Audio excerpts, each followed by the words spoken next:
পূর্ব নির্ধারিত সূচি অনুযায়ী মঙ্গলবার ধর্মনগর বিবেকানন্দ সার্ধ শতবার্ষিকী ভবনে শুরু হয় সিপিআইএম উত্তর জেলা কমিটির চতুর্থ জেলা সম্মেলন। তার আগে দলীয় পতাকা উত্তোলন করেন পার্টির কেন্দ্রীয় কমিটির সদস্য অঘোর দেববর্মা। সম্মেলনের প্রকাশ্য সমাবেশ শুরু হয় 11টায়। সেখানে উপস্থিত ছিলেন দলের কেন্দ্রীয় কমিটির সদস্য অঘোর দেববর্মা ও তপন চক্রবর্তী, রাজ্য সম্পাদক মণ্ডলীর সদস্য পবিত্রকর ও রাজেন্দ্র রিয়াং, রাজ্য কমিটির সদস্য ললিত দেবনাথ, বিজিতানাথ, ইসলাম উদ্দিন, দুর্গেশ রায়, জেলা সম্পাদক অমিতাভ দত্ত প্রমুখ। অনুষ্ঠান শুরুর কিছুক্ষণের মধ্যে উপস্থিত হন সম্মেলনের প্রধান অতিথি সিপিএম পলিট ব্যুরো সদস্য তথা রাজ্যের প্রাক্তন মুখ্যমন্ত্রী মানিক সরকার।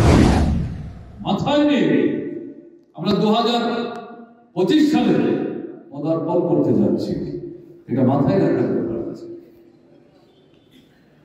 2025 এটা নিঃসন্দেহে বলতে পারে এটা একটা চরম বছর হিসেবে ভারতবর্ষের মানুষ ত্রিপুরার মানুষের সামনে আসছে। কারণ মূল কথাগুলো, সমস্যাগুলোর কথা এখানে বললাম, এগুলো তো ঘরে বসে থাকলে সমাধান হবে না, চুপ করে থাকলে সমাধান হবে না। ঠেলে দিচ্ছে পেছনের দিকে, পিঠ দেয়ালে থেকে গেছে, ঘরে বেড়াতে থেকে গেছে, আর পেছনে যাওয়ার কোনো সুযোগ নেই। বাঁচতে হবে, অস্তিত্ব রক্ষা করতে হবে, প্রতিবাদ করতে হবে। এই সমস্যার সমাধান চাই, বিকল্প আছে।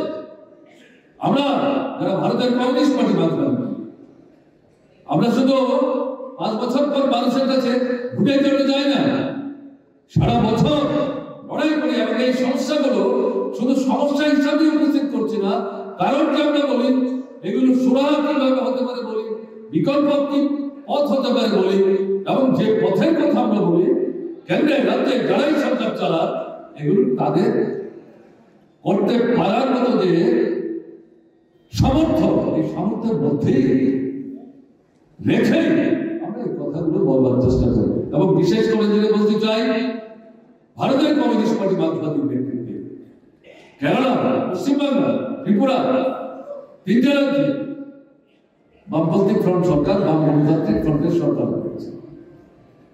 কেউ যদি জিজ্ঞেস করেন যে আপনারা যে এগুলো বলছেন, আপনাদের সরকার এই সমস্যাগুলো সমাধান করার ক্ষেত্রে কার্যকরী কোনো পদক্ষেপ নিতে পেরেছে কিনা, বুকে হাত রেখে সাহসের সাথে মাথা উঁচু করে মানুষের চোখে চোখ রেখে মুখের দিকে তাকে আমরা বলতে পারি, সামর্থ্যের সীমাবদ্ধতার মধ্যে কেন্দ্রের অসহযোগিতার সত্ত্বেও নানা ধরনের চক্রান্ত সমস্ত কিছু মোকাবেলা করে যে বিকল্প পথের কথা আমরা বলছি, যেটা দায়িত্ব হচ্ছে কেন্দ্রের সরকারের, রাজ্য সরকারের ক্ষমতা সীমাবদ্ধ, তার মধ্যে সীমাবদ্ধ ক্ষমতা নিয়ে এই মূল সমস্যাগুলো সমাধান করার ক্ষেত্রে বামপন্থী ফ্রন্ট সরকারগুলো 3টে রাজ্যে, ত্রিপুরা সহ কার্যকরী ভূমিকা নেওয়ার চেষ্টা করেছে।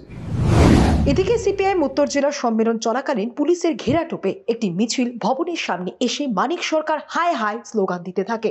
তাদের ব্যানারে লেখা ছিল, আমরা গরিব, মানিক সরকার রোজবেরির টাকা ফেরত চাই। প্রায় আধ ঘন্টা ভবনের সামনে দাঁড়িয়ে স্লোগান দিতে থাকে মিছিলে অংশগ্রহণকারীরা। তবে পুলিশ তাদের ভবনের সামনেই আটকে রাখে, ভেতরে প্রবেশ করতে দেয়নি। বাইরে যখন এই পরিস্থিতি চলছিল, তখন হলের ভিতরে প্রাক্তন মুখ্যমন্ত্রী মানিক সরকার বক্তব্য রাখছিলেন। রাজনৈতিক মহলের মতে সিপিএমকে পাল্টা চাপ দিতেই স্থানীয় শাসক নেতৃত্বের এই কারসাজি।